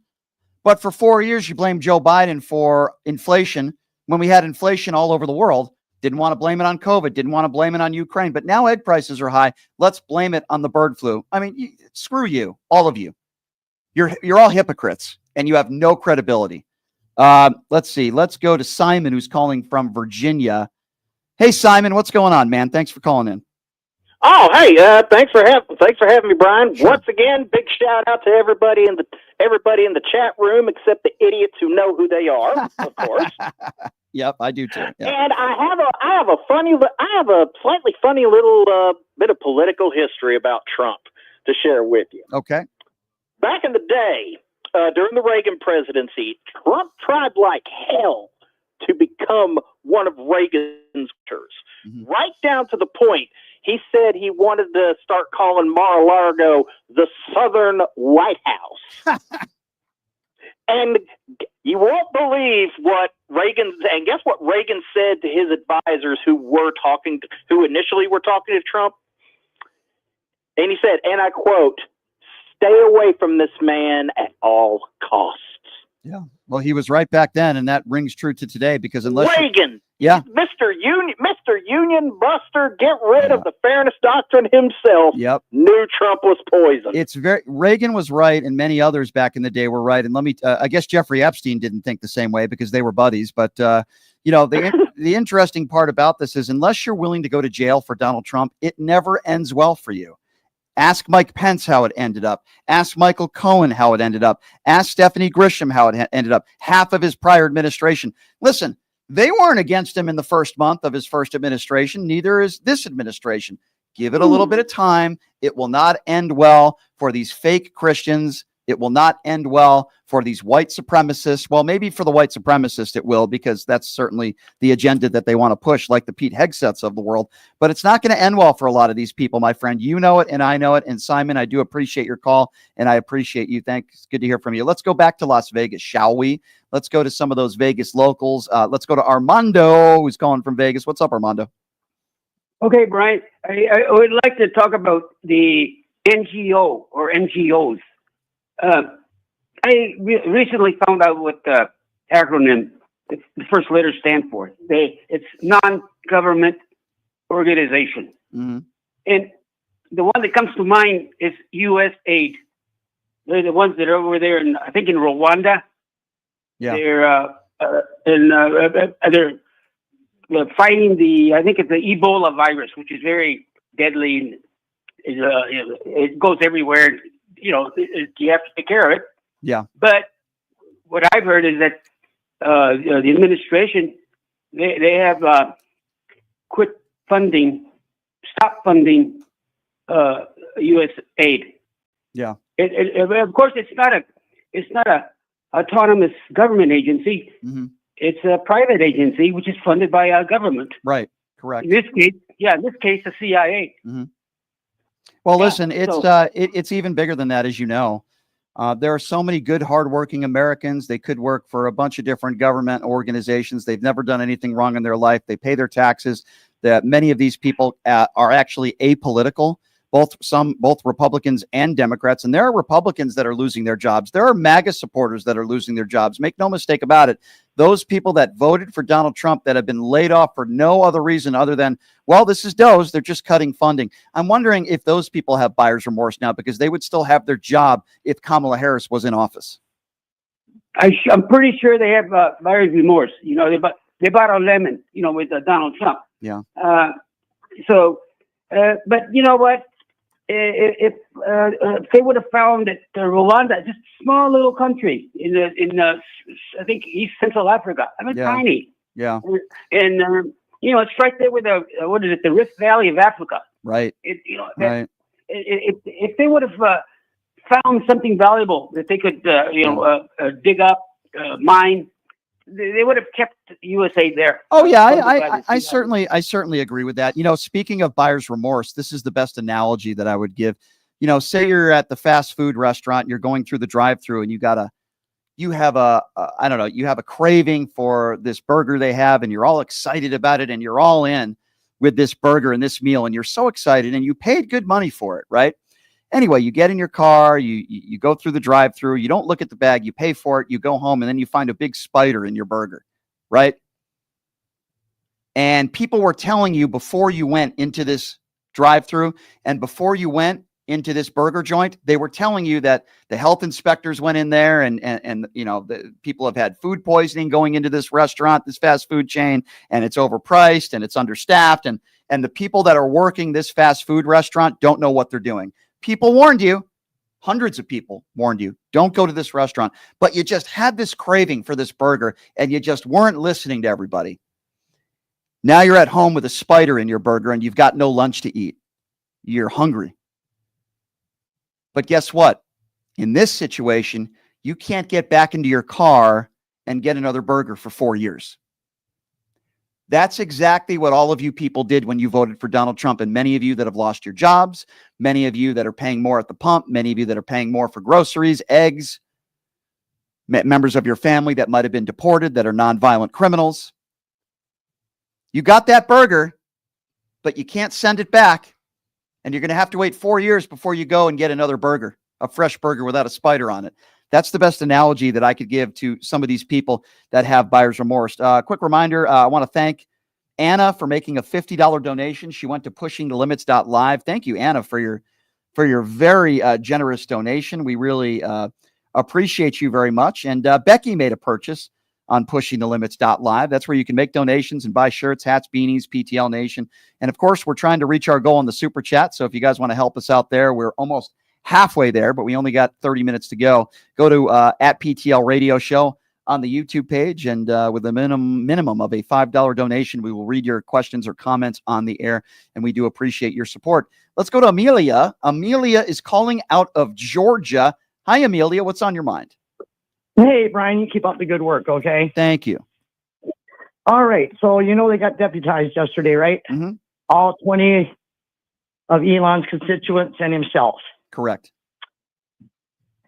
You do know what that means, right? Oh, yes. I think it's more trouble. I think it's going to be more trouble. Absolutely. For them, in my opinion. I agree. No, we're on the same page there. I agree with you 100%. 100%. And I just wonder, how far they think that they're going to be able to take this, because you've got the governors of now, what was he earlier today? And the governor of Illinois, he's speaking out too. Right. Against authoritarianism and all this, and I think as more, you got to excuse me because I've been sick for a while, but that's okay. I think as more and more people, and I think we got to be patient. I know it sounds crazy, but we got to be patient because the more mistakes that they made, I was government employee for 30 years. I mean, there's a reduction in force process, it's called a RIF. Yeah. That they're supposed to go through, laws that they're supposed to abide by. Okay, but can I ask you, can I just interject and ask you, when you say we need to be patient, I don't think that we should stop calling out the hypocrisy and the nonsense and the dangers that is Donald Trump and his administration. I kind of get where you're coming from. This is not going to play out well for America, but it's certainly not going to play out well for the enablers. So I do agree with you there, but the damage that he is doing to this country every single day, some of it is going to take decades to repair. I really feel that way. Yes. Yeah, possibly. We got to, try to stay on the positive side because, we're not in, the times when Hitler was in power either. Okay. We've got a lot more resources. Okay. I agree, but okay, let me push back. And you sound, and the system is not fast. The system is not fast either. They got to build up. They got to build up. I get what you're saying. Hold on. You sound like a really nice guy, and I do understand where you're coming from. However, I can't sit here. I speak for myself. I can't sit here and be positive when Donald Trump is ruining this country as I see it. I'm not gaslighting here. Okay. He's ruining this country. He's attacking minorities. He's attacked Gold Star families and women on looks. Okay. The man is going after the most vulnerable people in our society. And I can't sit here and say, hey, it's going to be okay. What I do say is we're going to try to get through it together as a country. We're going to try to get through the next 4 years. Maybe I'm different. I'm glass half full guy. I don't know. I cannot be positive. I am very worried. This man is very dangerous. Elon Musk is very dangerous. The people around Donald Trump in his orbit are very dangerous, and they are going after us if we don't support anything and everything. The guy called himself a king the other day. He called himself a king. I mean, this man, this is not normal, okay? These are dangerous times we're living in, and I'm very worried, and I just can't be positive. I have to be honest. I have to be honest, sir. And you are. Yeah, and you are. You're doing a great job. And that's the thing, is we got to make sure that we keep all this going and so forth. And you know, and I lived in Europe, you know, for 11 years and stuff. I got even caught up in protests and stuff over there. And I mean, you know, I wonder why, you know, usually when you're a federal employee and stuff like that, you know, you're not allowed to protest or anything. And I'm wondering why we don't see even more now. Yeah. And I'm thinking that may what has going to happen. And I just think that it's going to be just a matter of time, because listen, we live in a society. We always wait for something bad to happen until we fix it. Okay. Listen, I get that. I understand. All I'm simply saying, and I appreciate your call, by the way, sir. All I'm saying is we cannot normalize the times we are living in. Donald Trump is not a king. Okay. There are no king tuts in the United States of America. Okay. There are no kings as our politicians. Donald Trump is the opposite of a king, unless he puts on his Burger King hat on while chowing down on 3 burgers and fries and a shake because he's a slob. Okay. Donald Trump is the opposite of a king. He's the king of abuse. Let's go. You want to call him a king? I'll play the MAGA game. Donald Trump is the king of lying. Donald Trump is the king of abuse. Donald Trump is the king insulter. Donald Trump is the king of, I guess you could call it corruption. He's the king. You want to call him a king? Okay. I'll throw him as the king when it comes to those categories with criminality attached to it. And the king of lasting 13 seconds with women, according to Stormy Daniels. Okay. He's the king. Isn't there medication you could take for that if you're quick to the trigger? I don't know. I'm just asking. I don't know why I'm looking at my producer and asking him that. I don't know. All right. 702-221-7283. Let's go to Big Papa calling out of North Carolina. Hi, Big Papa. What's going on? Hey, Brian. I would like to know your opinion on an article that was posted on, it was originally posted on the Daily Beast and Yahoo, but now it's been removed. And the post is still up on the Daily Record, and it's saying here, Donald Trump was recruited by KGB with codename Krasnov, claims ex-Soviet spy. I don't know if that's true. Want to know. Yeah, I don't know. Yeah. I can't comment on that. I'd like to know your opinion on that. Yeah, so I don't know if that's true or not. Here's what I do know. If we're talking about the KGB, we're talking about Russia. Here's what I know. Donald Trump has never called Vladimir Putin a dictator. Donald Trump has never blamed Putin for starting the war. Donald Trump sent Vladimir Putin COVID test kits in the middle of COVID when we were losing thousands of people a day. Donald Trump has coddled Vladimir Putin and even took his own word over our own CIA and FBI. So he's called Zelensky a dictator, which he's not. He's blamed Ukraine for starting the war, which they didn't. For whatever reason, and I don't know the reason why, other than Donald Trump clearly looks up to evil dictators. I don't know why Donald Trump won't call out Vladimir Putin for who he is, which is an evil dictator who's responsible for hundreds of thousands of people losing their lives. I don't know why Donald Trump doesn't call him out. I would guess a part of it is he envies dictators, but I tend to think that it's a little bit more than that when it comes to Putin. I don't know what it is. I'm not saying this story is not true. I just don't know. And I hope I answered your question. That's the best way I can. Yes, you did. Thank you. Thank you, ma'am. I appreciate the call. Good to hear from you. 702-221-7283 is the number to call if you want to be a part of the conversation. We're in the YouTube super chat. We got about 25 minutes left to go here at PTL Radio Show. If you want to make a donation, we'll read your question or comment on the air. We're also live on TikTok. We're on Twitch. We're on the Occupy Democrats Network. We're on the Washington Press Network. We are also, of course, live on YouTube, as I mentioned, at PTL Radio Show. Rolanda is next, calling from North Carolina. Rolando, go right ahead, Rolando. Hey, I don't have like a platform to really pretty racist encounter like 30 minutes ago. It's still fresh on the brain. I was born in Sarasota, right? Okay. But I live in North Carolina now. I was in Dollar General looking for wipes for my son and whatever. Mm-hmm. And this guy comes in and he's like scoping me out because when I left, he didn't even buy anything, right? So as I was like getting the wipes, he comes up to me and hands me a red card. And I was like, "What's this?" He's like, "Do you need one?" I said, "For what?" He's like, "Aren't you an immigrant?" I said, What makes you think I'm an immigrant? What does an immigrant look like, sir? And he was like, "Well, you don't have to take one." I said, "Well, I want to know now. Like, there has to be a reason why you scoped me out of everybody in here asking me what a red card is.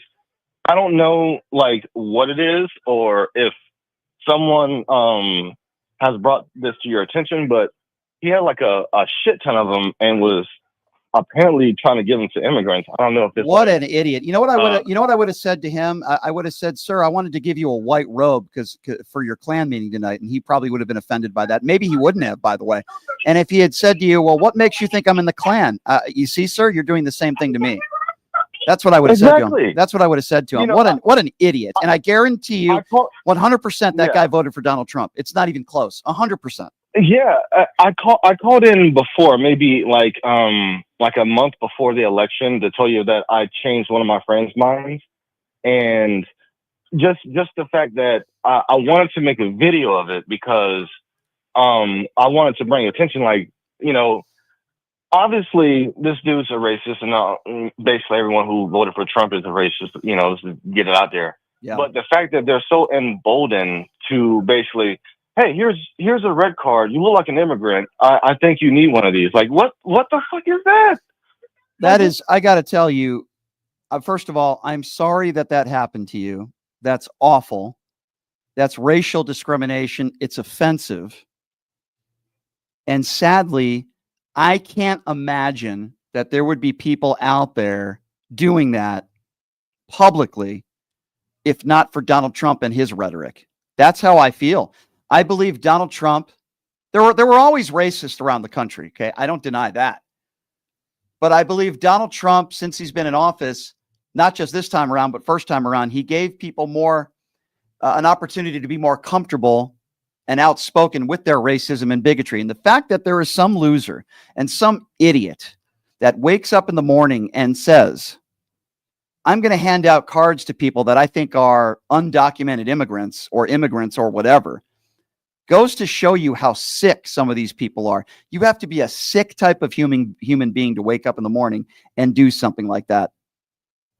And it's sad. 702-221-7283 is the number to call if you want to be a part of the conversation. Some more breaking news on a Friday afternoon. It appears as though the Associated Press is now suing Trump for in the Freedom of Speech Act for blocking them from attending presidential events.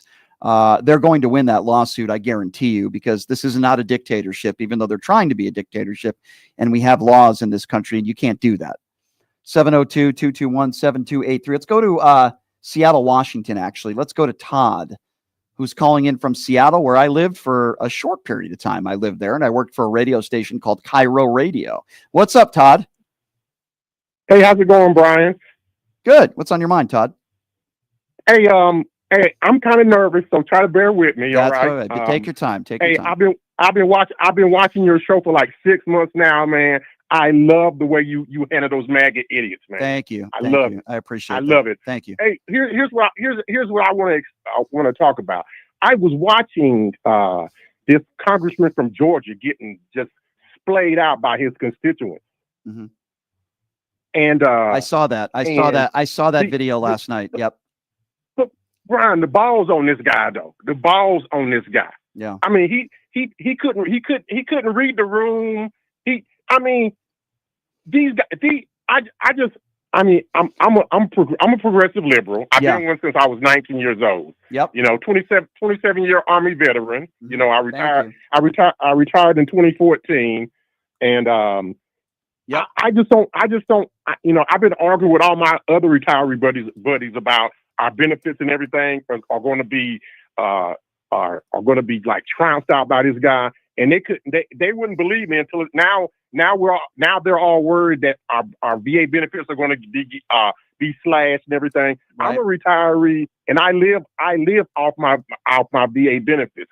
But when I go to some of the comments in some of these chats and everything, you should hear the vile shit they say about us veterans and retirees, and that we're sucking up. It's just that started with Trump. These MAGA idiots. It started with Trump when he started attacking John McCain. And they think it's acceptable. Many of these people think it's acceptable to talk like that to people like you. Again, I say you're a hero. And going back to what you said about that Georgia Republican politician, that gives me a little bit of faith, because that was Trump country. Okay. That was Trump country. And you had a MAGA Republican. You had a MAGA Republican that walked in there to speak. And there were hundreds of people in there, mostly white people, that were very angry, not angry at Democrats, angry at Doge, putting responsibility on Donald Trump. And I give a lot of those people credit. I only wonder how many of those people in that room voted for Donald Trump. But then you had this Republican who made himself look like a fool. That's what he did. He made himself look like a fool. So I commend those people for going to that meeting and asking him the tough questions, which clearly he didn't answer. Right. But the other thing is just They say lies out their mouths with like extreme courage. I mean, they say just untrue bullshit straight to us, to our face, we're stupid, because they're ill-informed. Listen, when you're already an ignorant human being, and you watch Fox News after 5 p.m. and you watch Newsmax all day, this is what you get. Okay, these are conspirators. These are uneducated people. They're stupid. I'm just going to call it for what it is, many of them. And Donald Trump is their messiah. I don't even know what else to say. Sir, thank you so much for your service. You're a hero. And I'm honored that you listen to this program. And I love people of Seattle, a lot of good people out there. And I lived there for a little while. Thank you, sir. Who are we going to next? Let's go to Terry, calling from Maine. And this is interesting because Terry, your governor, I think, showed some courage today in Governor Mills in standing up to Donald Trump. Well, how you doing, Brian? Good. Love the show. Yeah, the reason I did call is I don't personally know Janet Mills, but we 3 or 4 times now she has come to the hunters breakfast that we have up there. Yep. And she will sit right in with a bunch of us, and usually don't talk politics, but just likes to talk about hunting and everything, because I think she is herself. And I just wanted to say, she is nobody that crackhead wants to be dealing with, because I think she is one tough lady. Well, I like what I saw today. I'll be honest with you. I don't know a lot about her, but I really like what I saw today. And I think she gave appropriate responses and answers. I think if you take that too far, then some would criticize her. She was respectful and she was concise with Trump going after her. And she said, "I'll see you in court," where we know Donald Trump has seen plenty of courtrooms in his lifetime. So I think she responded appropriately, and he's just a bully. He's the bully in chief. And I think today the good people of Maine, like yourself, should be very proud that you have a governor that's willing to stand up to a bully. Now, what she does behind closed doors is a different scenario, but let's hope she stands her ground. Yeah, well, like I say, she runs a tight ship here, and she does a really good job for us. And I guess the other good thing, look at the positive side. The more time that Trump spends in court is the less time he's going to be on the golf course. That's true. That's true. That's a very valid point. So it's going to be saving us taxpayer dollars. Thank you for the call, sir. I appreciate you. Let's go to Jeff, who's calling from North Las Vegas. What's up, Jeff? I was just wondering if you could try to run a respectful show. What have I done that's disrespectful? All I got to say. Okay. Can I ask you a question, sir? Can we have a conversation? Is that okay? Do you mind? Okay. Thank you. I appreciate you calling in, sir. If you don't mind me asking, who did you vote for, if you don't mind? And I'm asking it very respectfully. Trump. Okay. So you don't like me because you think maybe I call people a couple names. I would assume that's why you No, that's not what I'm calling about. Okay. So what did I say that was? Conclusion. Okay. So I'll ask you, what have I done on this show today that you would consider very disrespectful? Well, your first guest said fuck on the radio. Okay. So we're going to pod you down. And if you swear on this show again, which you just did, you're never going to be able to call back. That's number one. So my guests sometimes say things that are out of my control. That happens on live television. It happens on live radio. And it doesn't mean the host is being disrespectful. So Mr. MAGA now, I'm going to ask you again, and I'm trying to be respectful. The question wasn't what one of my guests said. The question was me. I run the show. What have I said Yes, you do. Okay, so answer You my have a delay. Sir, you're either Sir? pot him down. Okay, so keep him on. Don't hang up on him. He's clearly deranged and he's unhinged. He said, I'm being disrespectful, and this guy is unhinged.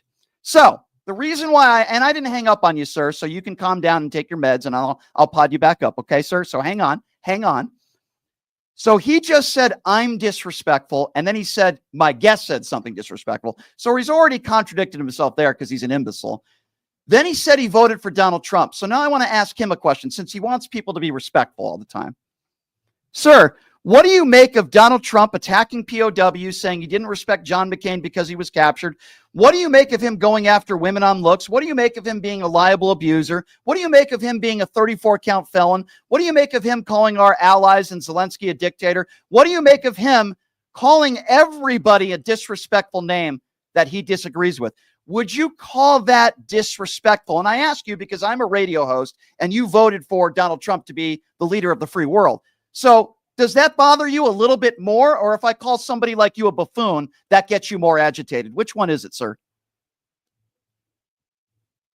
Earth to MAGA Jeff. Earth to MAGA Jeff. Did Cat got your tongue? Can't answer a simple question, Jeff? Hello? Bells are ringing. Jeff, are you there? Jeff hung up the phone because he's a coward. So Jeff calls into this show and he says, I'm not running a respectful show. I'm disrespectful, he said.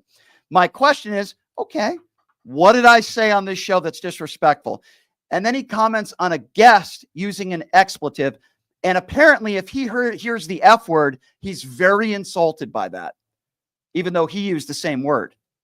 But he has no problem voting for a guy to be the leader of the free world who insults everybody that disrespects him. See, Jeff is the kind of guy, if he hears somebody use the F word, he's very insulted. But if Donald Trump praises evil dictators, he's totally okay with that. Jeff, have a very nice day. You're a complete imbecile and a MAGA buffoon moron.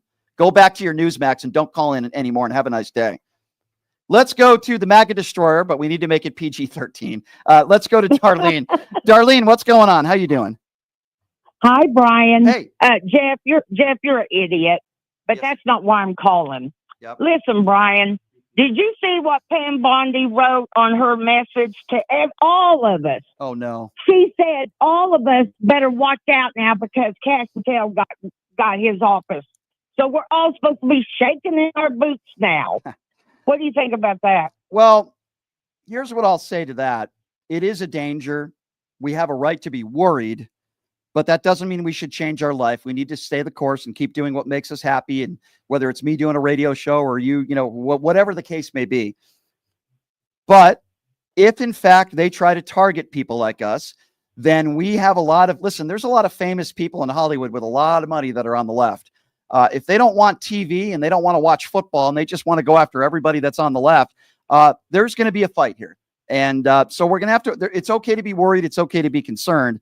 But for people to try to gaslight us into being concerned or worried, they can take a hike and they can go fly a kite for all I'm concerned. Right. And the last thing, my prayers go out to John and the other caller. We are behind you guys. We love you and we support you. Everybody that did anything like that. I got you in my prayers. I agree. And thank you, my dear. It's so good to hear from you. And I really do appreciate your phone call. Thank you so much. Thank you so much for the donation by Myers. Myers, a very generous donation. He went to my website, pushingthelimits.live. I wonder if that guy Jeff's going to make a donation. The guy Jeff who just called in, who says I run a very disrespectful show. I guarantee you Jeff is buying his $60 Bibles. I guarantee you Jeff is buying Donald Trump trading cards. Jeff, why don't you make a donation to my website as well? I don't sell Bibles there, unfortunately, though, because they would be too disrespectful. I sell very disrespectful shirts, disrespectful hats. I sell very disrespectful beanies. So you can make a disrespectful donation. Thank you very much. 702-221-7283. Shelley asked Brian, who made a donation on the YouTube Super Chat, are you concerned about Trump coming after you? I'm not going to sit here and lie and say that I'm concerned about a lot of things. That's not tops on my list. But I am concerned about everything across the board. When it comes to Donald Trump being the president of the United States, I'm concerned about everything.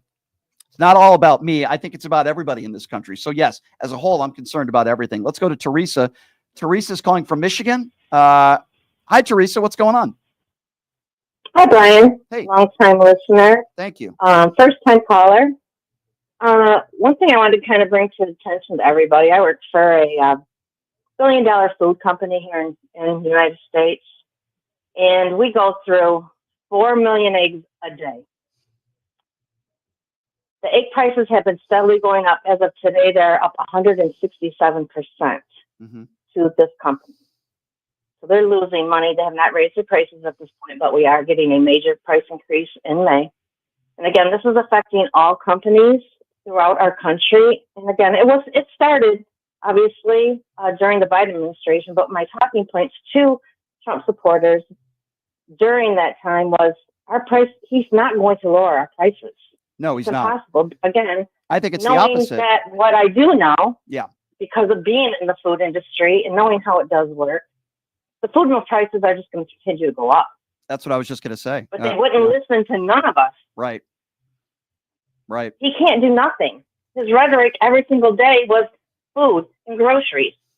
But yet, knowing it, he could never do nothing. And now he's changed his tune. Well, I can't, they're going to be kind of hard to come down. You're absolutely right. But what so many of these MAGA supporters, what they're listening to is every single time the prices spike for the next 4 years, they're going to blame Democrats. They're going to blame Joe Biden. They're going to blame Pete Buttigieg, right? They're going to blame Barack Obama. They're going to blame it on DEI hires. They're going to blame it on immigrants. And sadly, many in his base are going to believe him. That's what worries me the most. Thank you for the call, my dear. And you're absolutely right. We're already seeing it with prices going up. So you're absolutely right. All right, let's end the show here with Julie. Julie is calling from Tennessee. Hey, Julie, what's going on? Well, I guess I get to help you in. Kash Patel, I'm seeing the picture on my screen. Yeah. He looks like a creepy man that you would try to run from. Yeah. Not somebody up in the office with Trump. No. Yeah. Kash does look like that kind of guy, doesn't he? He really does. He looks like a guy that you would find starring in the show To Catch a Predator. Like he's that guy that would show up at that kid's house, right? He's that guy, and now he's running the FBI. So he's a lunatic. Scary. He's a lunatic. Let's call him for what he is. He's a lunatic. Yep. You're right, my dear. Julie, I hope you have a wonderful rest of your weekend. Let's try to squeeze in one more call. Let's go to Jesse, who's calling out of Florida. What's up, Jesse?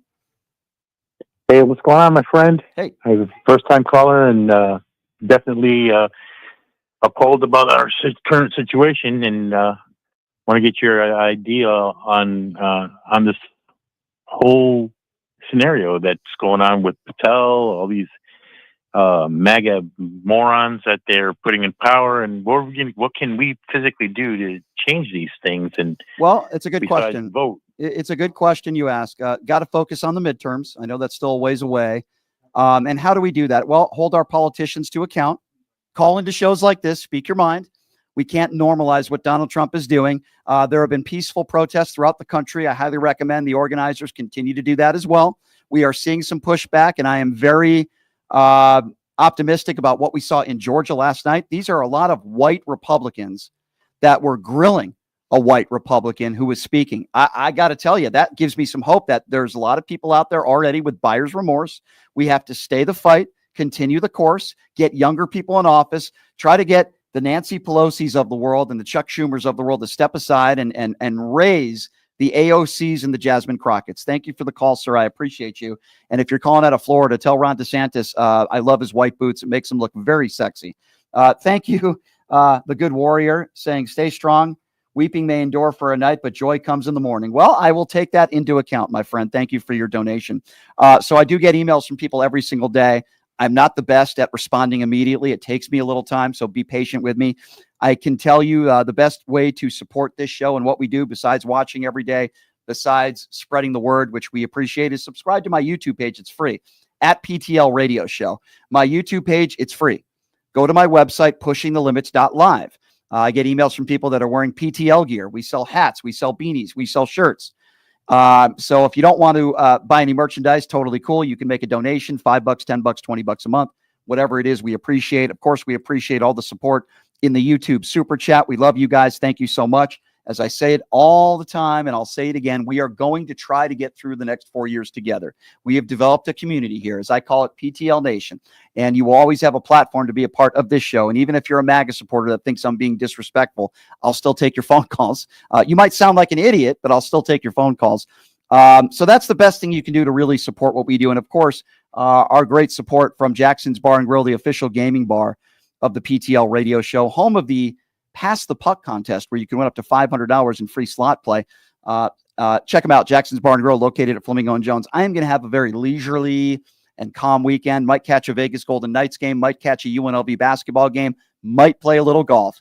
And as they say in old school, might be able to check out Bed Bath & Beyond, but I don't know if I'll have enough time. It's going to be a very relaxing weekend for myself. I appreciate all of you guys, and I love all you guys, and I love the support that you guys are showing me and the love you're showing me, because if not for you guys, I wouldn't have a show. So trust me, I remember that every single day as soon as I get on the air. Thank you so much, everybody in PTL Nation, watching on the Occupy Democrats Network, on my personal YouTube page, at PTL Radio Show, on my TikTok page, and of course, my website, pushingthelimits.live. I love all of you guys. Thank you so much for your support. Thank you to Numchuck, and we will see you on Monday, same time, same place. Have a great day, everybody. Hey, everybody, are you struggling to find a pizza place that reminds you of Brooklyn? That true blue New York style pie? Well, worry no more. Stallone's Italian Eatery Pizza is a knockout. We're located at 467 East Silverado Ranch Boulevard, just off of Premium Road, half a mile east of South Point Casino, just minutes from the Las Vegas Strip. Come by and grab a slice of pie. Plus, check out our Brooklyn-inspired Italian cuisine. Our sandwiches are super hero, that is. Because why be a sub when you can be a hero? Stallone's Italian Eatery is here to serve you phenomenal food, Vegas.